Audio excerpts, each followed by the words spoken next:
में हार से बीजेपी ने लिया सबक। पार्टी में दल बदलू की एंट्री से पहले होगा ये टेस्ट। घोसी उपचुनाव में मिली हार के बाद भारतीय जनता पार्टी ने अपनी रणनीति में बदलाव करने का निर्णय लिया है। बाहर से आने वाले नेताओं को अब बीजेपी स्क्रीनिंग के बाद ही अपने दल में लेगी। नमस्कार, आप देख रहे हैं नेक्स्ट 9 न्यूज। मैं तुषार आपके साथ।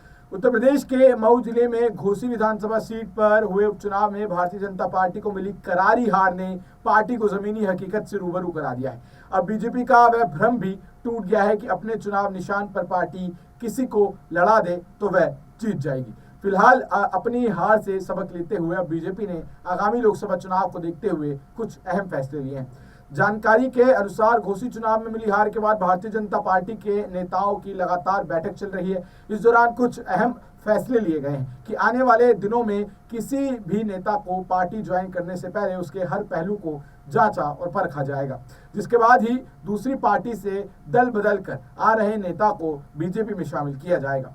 लोकल लीडर के अप्रूवल यहाँ पर जो है वो महत्वपूर्ण भूमिका निभाते हुए नजर आएंगे। भारतीय जनता पार्टी में हुई बैठक में निर्णय लिया गया कि 2024 चुनाव के मद्देनजर अगर किसी भी दूसरे दल के नेता को लोकल लीडर से बातचीत कर बीजेपी में शामिल कराया जाएगा। यहां पर जानकारी के अनुसार पार्टी में शामिल किए जाने से पहले नेता जिस क्षेत्र से आता है वहां के लोकल लीडर से मौजूदा स्थिति की जानकारी लेने के बाद ही उसे बीजेपी में ज्वाइन कराने की प्रक्रिया आगे बढ़ेगी। पार्टी के इस फैसले के बाद से पिछले काफी दिनों से बीजेपी में आने को आतुर धर्म सिंह सैनी समेत कुछ नेताओं के शामिल होने का फैसला फिलहाल के लिए टल गया है। सामाजिक और जाति समीकरण के तहत रणनीति बनाना शुरू करेगी भारतीय जनता पार्टी।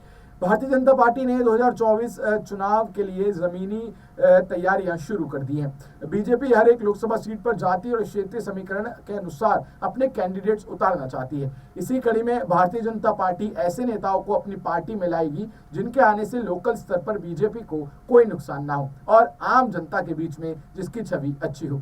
घोसी में हुए उपचुनाव से सीख लेते हुए भारतीय जनता पार्टी ने ये रणनीति अपनाई है। तो जिस तरीके की एक के बाद एक हम देख रहे हैं दर्शकों की जो भारतीय जनता पार्टी है वो नई रणनीतियां अपनाती जा रही है। एक तो दूसरे दल से आए नेताओं को अपने दल में शामिल करने की नीति और एक राजस्थान, छत्तीसगढ़ और मध्य प्रदेश में विधानसभा चुनाव जो होने वाले हैं यहाँ पर सामूहिक तरीके से चुनाव लड़ने की यहाँ पर जो रणनीति है वो बनाई गई है, यानी कि सीएम का चेहरा यहाँ पर अभी डिक्लेयर नहीं किया जाएगा। तो जिस तरीके से यहाँ पर भारतीय जनता पार्टी अपनी नई रणनीतियां बनाती हुई नजर आ रही है उससे भारतीय जनता पार्टी को कितना नुकसान होगा ये हमें नीचे कमेंट सेक्शन में जरूर बताएं और देखते रहें नेक्स्ट 9 न्यूज। धन्यवाद।